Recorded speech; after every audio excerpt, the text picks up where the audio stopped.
सोमवार व्रत कथा। शिव पूजन के पश्चात कथा सुननी चाहिए।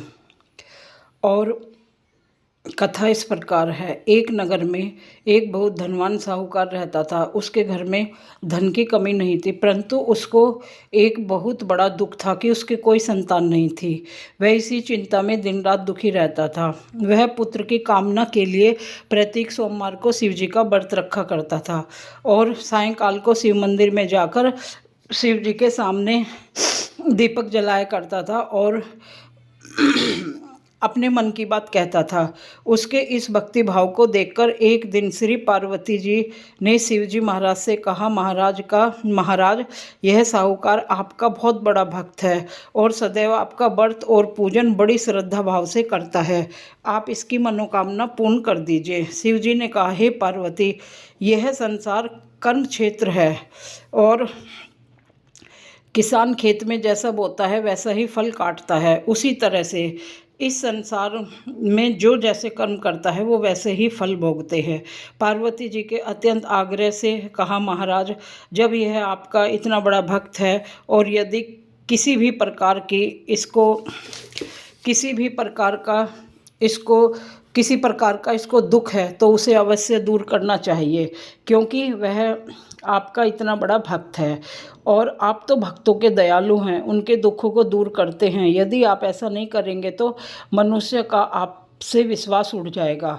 पार्वती के आग्रह करने पर शिवजी महाराज कहने लगे, हे पार्वती, इसके कोई पुत्र नहीं है, इसी चिंता में यह बहुत दुखी रहता है। इसके भाग्य में पुत्र न होने पर भी मैं इसको पुत्र प्राप्ति का वर देता हूँ, परंतु यह केवल पुत्र 12 साल जीवित रहेगा। इसके पश्चात इसकी मृत्यु हो जाएगी। इससे अधिक मैं और कुछ भी नहीं कर सकता। यह सब बातें साहूकार भी सुन रहा था। इससे उसको न प्रसन्नता हुई न ही दुख हुआ। पहले जैसे शिवजी महाराज की पूजा करने लगा। कुछ काल व्यतीत हो जाने के बाद साहूकार की स्त्री गर्भवती हुई। 10वें महीने में एक सुंदर पुत्र पैदा हुआ।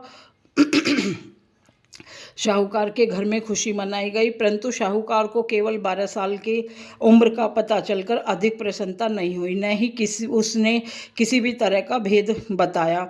जब बालक 11 साल का हो गया तो उस बालक की माता ने पिता से विवाह की इच्छा जगाई और साहूकार कहने लगा, मैं अभी इसका विवाह नहीं करूँगा, अपने पुत्र को काशी पढ़ने के लिए भेजूँगा। साहूकार ने अपने पुत्र को मामा के यहाँ बहुत सा धन देकर पढ़ने के लिए भेज दिया।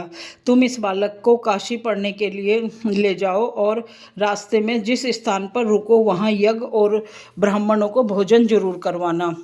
मामा भांजे दोनों रास्ते में ब्राह्मणों को भोजन करवाते जा रहे थे। रास्ते में उन्हें एक बड़ा शहर पड़ा। उस शहर में राजा की एक कन्या का विवाह था। दूसरे राजा का लड़का जो विवाह कराने के लिए बारात लाया था वह एक आंख से अंधा था। उसके पिता को इस बात की बड़ी चिंता थी कि कहीं कन्या इसे देखकर विवाह से पीछे न हट जाए। इस कारण पास ही धर्मशाला में ठहरे एक सेठ ने अति सुंदर लड़के को देखा। मन में विचार किया, क्यों न दरवाजे पर इस लड़के को खड़ा कर दिया जाए। ऐसा विचार कर वर के पिता ने उस लड़के और मामा से बात कही तो राजी हो गए। लड़के को वर के कपड़े पहनाकर घोड़ी चढ़ाकर वहाँ ले गए और वहाँ सब कार्य प्रसन्नता से पूर्ण हो गए। वर के पिता ने सोचा, यदि यह कार्य इसी लड़के से करा लिया जाए तो क्या बुराई है, और वह विचार करके लड़के के मामा से कहा, यदि आप कन्यादान के काम को भी पूरा कर दें तो आपकी बड़ी कृपा होगी, मैं इसके बदले में आपको बहुत सा धन दूंगा। तब मामा ने वह भी स्वीकार कर लिया और सारा विवाह का कार्य संपन्न हो गया। रात को वर कन्या के साथ रहा। जब उसे भूख लगी तो उसने राजकुमारी से कहा, न जाने मुझे किसी ने भोजन नहीं कराया। राजकुमारी ने साड़ी फाड़कर उसे जलाया, चावल पकाकर सुबह वहाँ से चल पड़े और जिस समय लड़का जाने लगा उसने राजकुमारी की चुंदरी के पल्ले पर लिख दिया, तेरा विवाह मेरे साथ हुआ है, किंतु राजकुमार के साथ तुमको भेज रहे हैं। अंधे लड़के ने लिख दिया, मतलब वह एक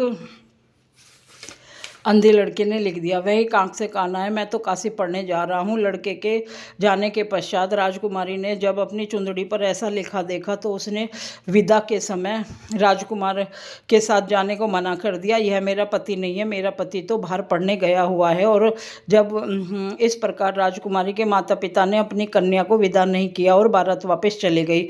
उधर सेठ का लड़का मामा के यहाँ जो काशी में रहकर पढ़ रहा था, यज्ञ कराया। तड़के लड़के ने पढ़ना शुरू कर दिया। लड़के की 12 वर्ष की आयु हो गई। उस दिन वहाँ यज्ञ रचा गया। लड़के ने मामा से कहा, मामा आज मेरी तबीयत ठीक नहीं है। मामा ने कहा, अंदर जाकर सो जाओ। लड़का अंदर जाकर सो गया और उसके प्राण निकल गए। तब मामा ने आकर देखा तो वह मुर्दा पड़ा था और उसको बड़ा दुख हुआ, रोना पीटना मच गया। जल्दी से यज्ञ समाप्त किया और ब्राह्मणों को जाने के लिए बोला। और संयोगवंश उस समय शिव पार्वती उधर से जा रहे थे। जब उन्होंने रोने की आवाज़ सुनी तो गए, और कोई दुखिया रो रही है तो चलो उसे देखते हैं। शिव पार्वती ने जाकर देखा, एक लड़का मुर्दा पड़ा है। पार्वती कहने लगी, महाराज यह तो उसी सेठ का लड़का है जिसको आपने 12 वर्ष की आयु दी थी।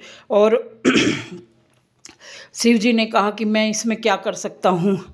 और पार्वती के बार बार आग्रह करने पर शिव जी ने उसको वरदान दे दिया और वह जीवित हो गया। अब लड़का अपने मामा के यहाँ उसी प्रकार का यज्ञ कराता, भोजन कराता और ब्राह्मणों को दान दक्षिणा देता। और वह लड़का बहुत समझदार बन गया था और महल में जाकर अपनी पत्नी को सारी बात बताई और राजा ने भी खुशी खुशी उसे विदा कर दिया। और वह अपने गांव वापस लौट आया और अपने माता पिता को सारी बात बताई तो उसके माता पिता ने उस लड़की राजकुमारी को स्वीकार कर लिया और वह खुशी खुशी रहने लगे। इस प्रकार जो भी सच्चे मन से भोलेनाथ की पूजा और व्रत करते हैं तो भगवान उनकी सब सुनते हैं। बोलो भोलेनाथ की जय। हर हर महादेव, हर हर महादेव। आरती करो नटवर की, भोले शंकर की आरती करो। शंकर के सिर पर शशि का मुकुट संवारे, तारों के पायल झंकाए, धरती अंबल दो रिया से नटवर की। फनी का हार पहनने वाले शंभु हैं, जग के रखवाले, सकल चराचर डगमग नीचे, उंगली पर विषधर की। महादेव जय जय शिव शंकर जय, गंगाधर जय डमरूधर, हे देव के देव मिटाओ विपदा घर घर की। आरती करो नटवर की, भोले शंकर की जय। भोलेनाथ हर हर महादेव, हर हर महादेव, हर हर महादेव। जय शिव शंभो। कल मिलते हैं मंगलवार की व्रत कथा।